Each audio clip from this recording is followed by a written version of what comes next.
And welcome back to the For the Bounce. I'm Greg Anderson, live at the Alma Hotel with a very close friend of mine, Johnny Platten. Endo. Welcome. Thanks, mate. That's great, yeah. I do want to thank my good friend Rachel at Ray White's North Adelaide, because she's sponsoring my little segment, my own segment, mate. So this is your segment? Yeah.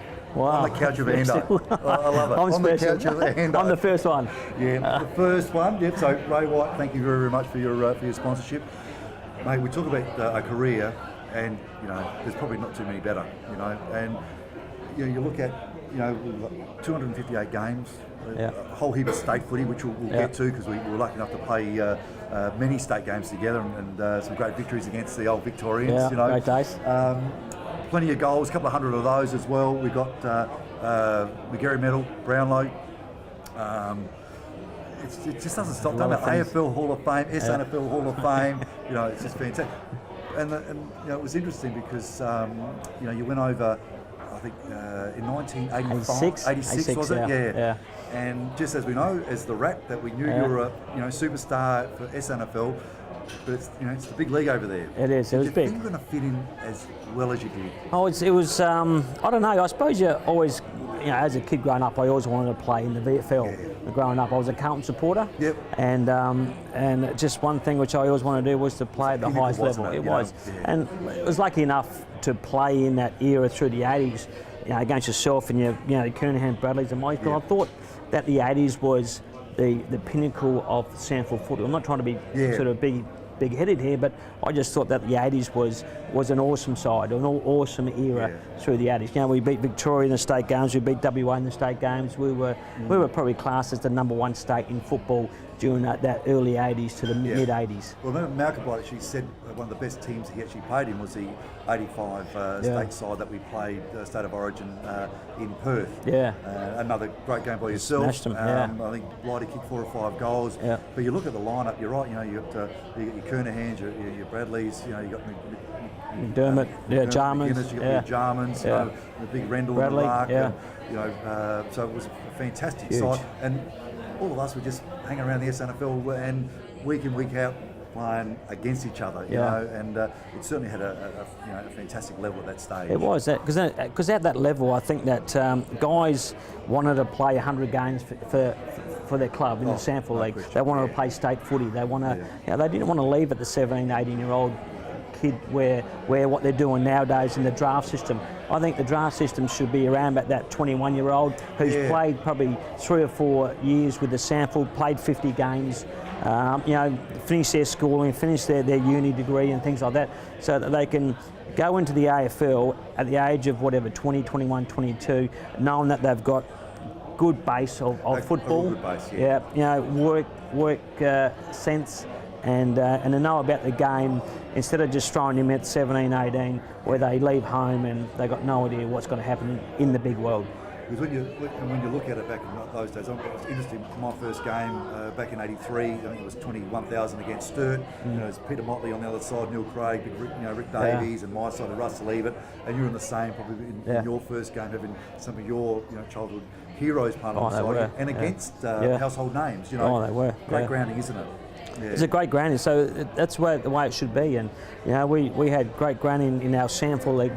We played in our area, we loved our area, we loved our club, and that's what we grew up wanting to do. And to do that for 5 years, played 100 odd games for Centrals at that stage, played state footy, had a good base. You could go over to Melbourne, really enjoy it, and get the best out of yourself with that. But you fitted in so beautifully as well, into Hawthorn, obviously the right side.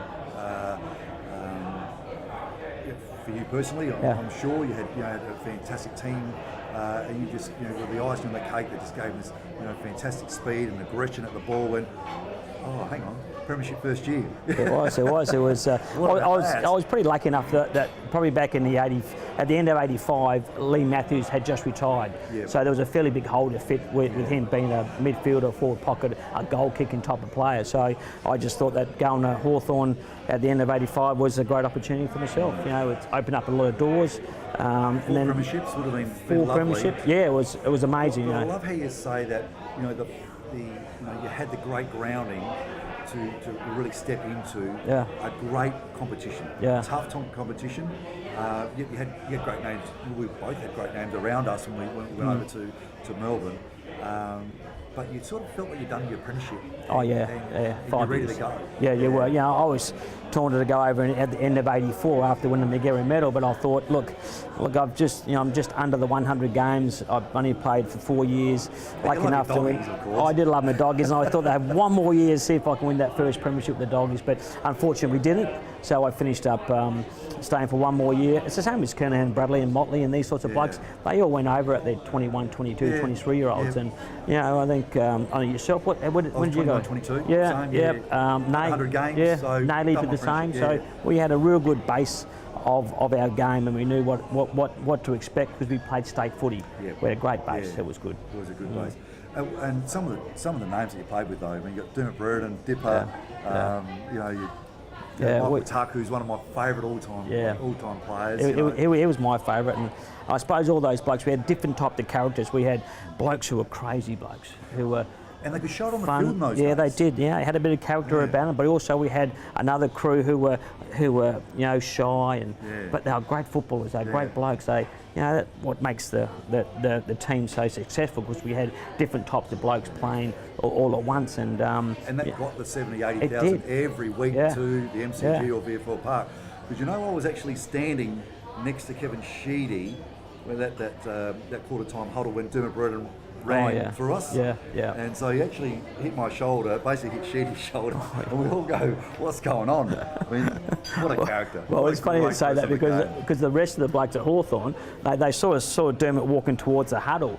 So all the Hawthorn blokes sort of like ran quicker to the Hawthorn huddle, because they didn't want to have nothing to do it, because they knew there was going to be some sort of brawl happening. So which it did happen. It was probably like, because he ran past me, I wasn't going to do anything. Probably if Mark Harvey was next to me, he might have done something, but he had a pretty soft Terry target. Danaher, Van Hart, he was a pretty tough man, Dermy. Yeah, he was tough. Fantastic. Now, you also had a fantastic career playing for Australia as well.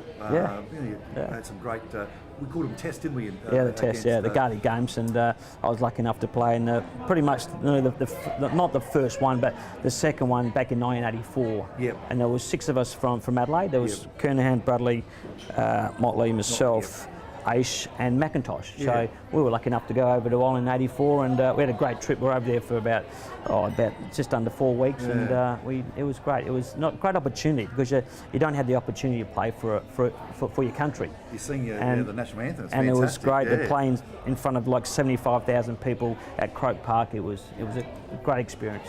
Do you think today's footballers miss out on that? I mean, we look at the rugby, and they still talk about the Blues versus Maroons, and it's the one of the biggest game for the season, really. Probably the grand final.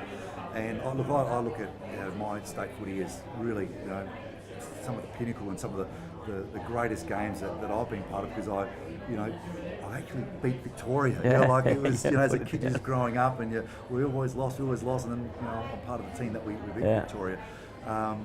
But you do miss it, have missed out on something. Yeah, but I think that if you ask that blokes now to play state footy, I would probably think that 95% of the blokes would love to play state of origin football, and with that sort of sense, they when you play state footy with that group of players, you become even better mates. And I played against you Port Adelaide and Essendon, and we're mates forever. Kernahan, Bradley. I know that we didn't play with each other at Glenorg or Carlton, but we played state footy together. So we've got something special about beating the Vicks or beating the WA as well. Well, it's interesting, because I remember walking down the mall in Perth with yourself prior to the big game, and there was all this hype that they're going to probably beat us quite convincingly, and thankfully for you and Craig Bradley, I think Kernahan and Blyde, who dominated, you just build those connections, don't you? You do, and the memories forever. And the 80, as you said, the 85 state game was it was probably one of the best sides going around. So. Yeah.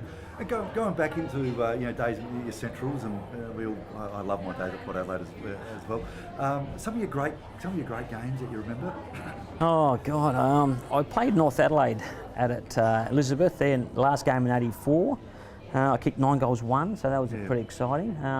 because I never kicked nine 9 goals goals won? won. Yeah, 9 goals won. Yeah, that was the last game in '84, and Just sneaking around that little. yeah, little sneaking pocket around. there. Yeah, probably the good thing about it, Daryl Hart was supposed to be tagging me, so I gave it to Hardy during the game. So I don't know. Yeah, I love the there's game. so many. It was- Oh, the it was Port game. Port versus- and they closed the gates about 12 o'clock. That's It it, was, yeah. I think 18,000. I think the ground only held 15. I think there's a big blue between the two cheer squads at Yeah. half time. I think No, we're all they happen there every- watching they that. happen and every week. I think I'm not sure the result. I think it was pretty close, but it was just a wonderful game, and it was, South Australia wanted to know who won that game. That's because right, It was, yeah, I yeah. think we both were sitting on the sort of top of the tree then. That's right. Yeah, the Port and Central's games were fantastic. Yeah, Great they to were play great. with. They were great days, and Yeah. when we talk about state footy, one of the my great memories of footy with my dad. We went to a state game together, which was fantastic, and of course many times we watched put out at Albert, Yeah. it's just little things like that you remember You do. as a kid, and then to actually finally lace up the Guernsey Yeah. and represent your state and your club's pretty special. It's always special. Yeah, that's where you grew up from, and I've got a great rapport with Central District Footy Club at Elizabeth. There, they gave me the opportunity to kick my footy career off, so it was great. I've got to give a little bit of plug to the safety hub. Yep, You've we're going been all right. there for a long time, haven't you? Yeah, now? about 10 years now, so it's been Yeah. good. Yeah, so we enjoy it. So any safety needs you need, and workwear, safety boots, hard hats. We've certainly got plenty of it. So come in and see us. Now, I know it's on the couch with Ando, but I think you've got to give me good on you, big fella. Good on you, big fella. Fantastic. Johnny Platten, thank you so much. It's a real honour to have a chat with you, and thank you for helping me reminisce as well. It's No worries. been wonderful. Thanks, Amber. We'll be back shortly.